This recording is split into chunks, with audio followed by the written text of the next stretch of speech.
Health crises affect communities to varying degrees across the world, but usually have a greater impact on poorer nations. But COVID-19 has changed that. The pandemic has spread across the globe at an alarming rate, affecting all geographic locations and communities, and has in some ways had a greater impact on the richest nations of the world.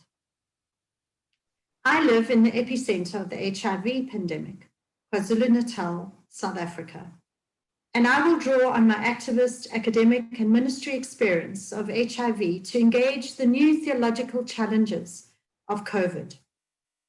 Before embarking on this theological reflection, I want to briefly compare the public health response of the South African government to the two pandemics of HIV and COVID. The first two cases of HIV in South Africa, documented in 1983, involved gay men, and it was soon labeled a gay disease. However, this perception changed dramatically as HIV transmission extended to the heterosexual community. And now, almost 40 years later, 7.5 million South Africans are HIV positive, with an estimated death rate of over 330,000. Despite HIV quickly becoming a serious public health issue, the South African Health Department followed the human rights approach taken in the USA. HIV was treated differently from other sexually transmitted and lethal infectious diseases, resulting in what can be called HIV exceptionalism. This exceptionalist approach has contributed to a conspiracy of silence, fueling stigma and discrimination against those who are HIV positive. HIV became a private pandemic. The public health response to the COVID pandemic has been vastly different. Within 3 weeks of the first case of COVID-19 being identified, the country was placed into one of the hardest lockdowns in the world, and a public health emergency was declared. The COVID pandemic is public in every way, and churches have had to embrace the public health protocols, encouraging members to abide by the regulations, shut their doors, and embrace digital forms of being church until very recently. This is a far cry from the response by churches to the HIV pandemic, where religious leaders were key players in promoting stigma and thwarting public health messages. In each of these pandemics, theologians have scrambled to respond to the ethical challenges that have emerged. And so I want to briefly sketch 3 theological imperatives that emerge out of both of these pandemics. The first is a Christological, what I call Christological imperative. If you look at this piece of artwork, it's a painting by Maxwell Lawton, an American.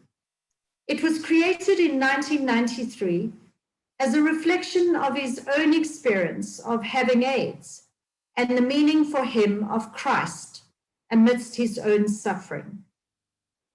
Here Christ has lesions indicating AIDS. He's naked, despairing, and wearing the crown of thorns, all of which amplify his suffering. The words of Matthew 25, "When you offer care to the least of these, my brethren, you are doing it to me," are etched into the background and express Lawton's desire for the acceptance he experiences in his Christ as a person who is HIV positive. The next image.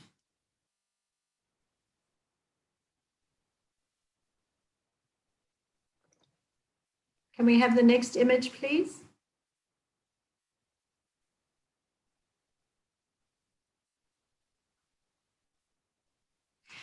Let me continue, perhaps it will come up onto the screen. The next image is not very well known. There it is. In fact, the artist is unknown. It appeared on social media and went viral during Easter this year.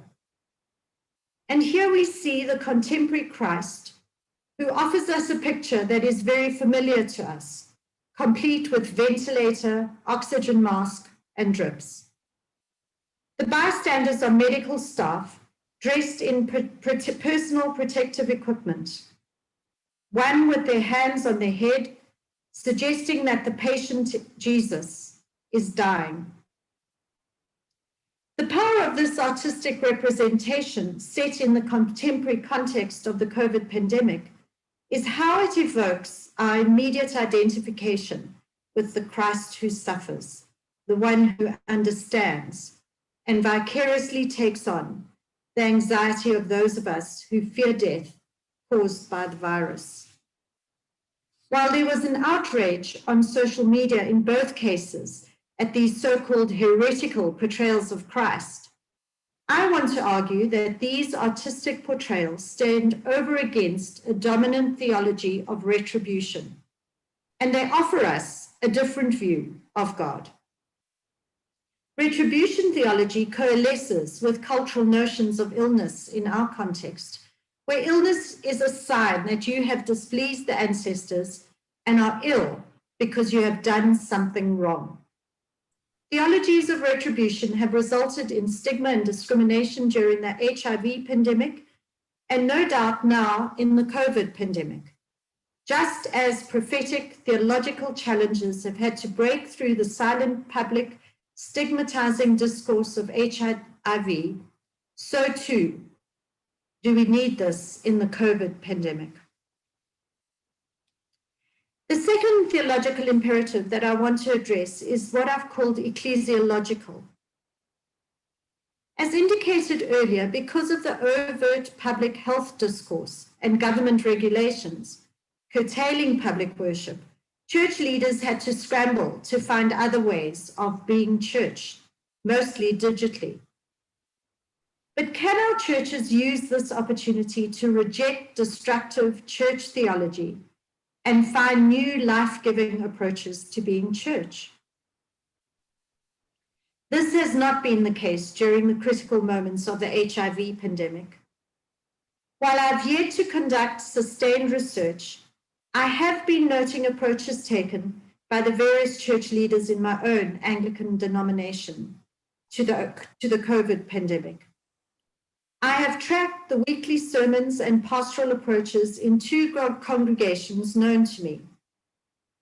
The first is a relatively affluent middle-class congregation that makes weekly services, including sermons, available on YouTube, as well as daily reflections on WhatsApp. Seldom, if ever, do these evangelical church leaders make direct reference to the COVID pandemic. Monthly news bulletins sent by email have addressed the issue only as it pertains to government regulations on the closure and opening of churches or financial matters. But no mention is made of people in the congregation who are ill with COVID, and there has been little engagement with the enormous social and economic challenges facing surrounding communities due to the national lockdown. Instead, the focus is on traditional evangelical biblical exegesis with few attempts to apply the insights contextually. The second is a working class congregation led by a rector who stands in the Anglo-Catholic tradition. Here too, weekly services, including sermons, are available on YouTube and WhatsApp. Sermons during the height of the pandemic have always been contextual, often beginning with a direct reference to the context and then applying biblical exegesis directly to the meaning of faith in these troubled times.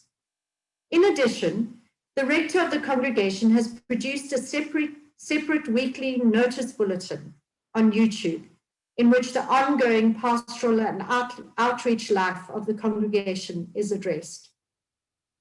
Those who are COVID positive are named, including details of isolation at home and hospitalization and deaths. This included his own isolation at home when he was displaying COVID symptoms. There's also been overt engagement with the physical needs of those in the community as a result of lockdown. In all these ways, the rector has been true to his Anglo-Catholic theological roots and embraced an embodiment of the COVID realities in the life of the church. This has opened space for reflection, prayer, and activist engagement by members of the congregation.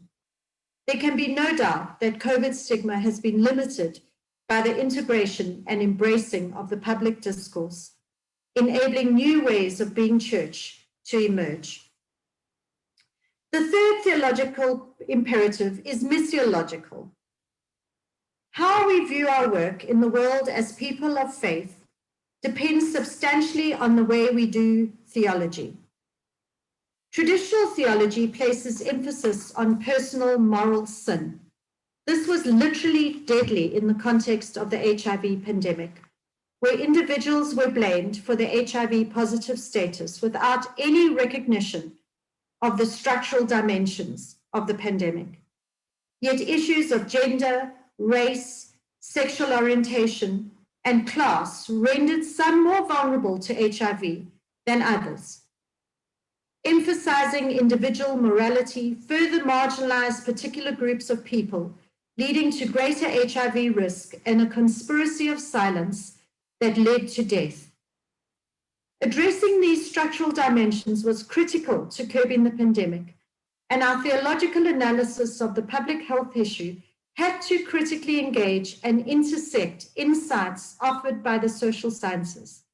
It was this intersection that enabled liberatory forms of engaged and contextual theological reflection, which offered life and hope amidst a great deal of death. The COVID pandemic is no different. Issues of gender, race, sexual orientation, and class do have an influence on the vulnerability to COVID infection. Gender-based violence has escalated globally during national lockdowns. The economic downturn in the global economy continues to wreak the havoc of unemployment, destitution, and vulnerability to exploitation. There has been repression of sexual minorities during lockdowns, and studies are beginning to demonstrate the structural dimensions of vulnerability in racial and ethnic minorities. This all points to a future research agenda for theological reflection. However, what is different in the COVID pandemic is that it is a global phenomenon resulting in a global effort to mitigate the pandemic and ultimately find a vaccine. This provides a unique opportunity for theologies of solidarity to emerge that embrace the structural dimensions of the pandemic, offering liberatory and prophetic forms of public theologies.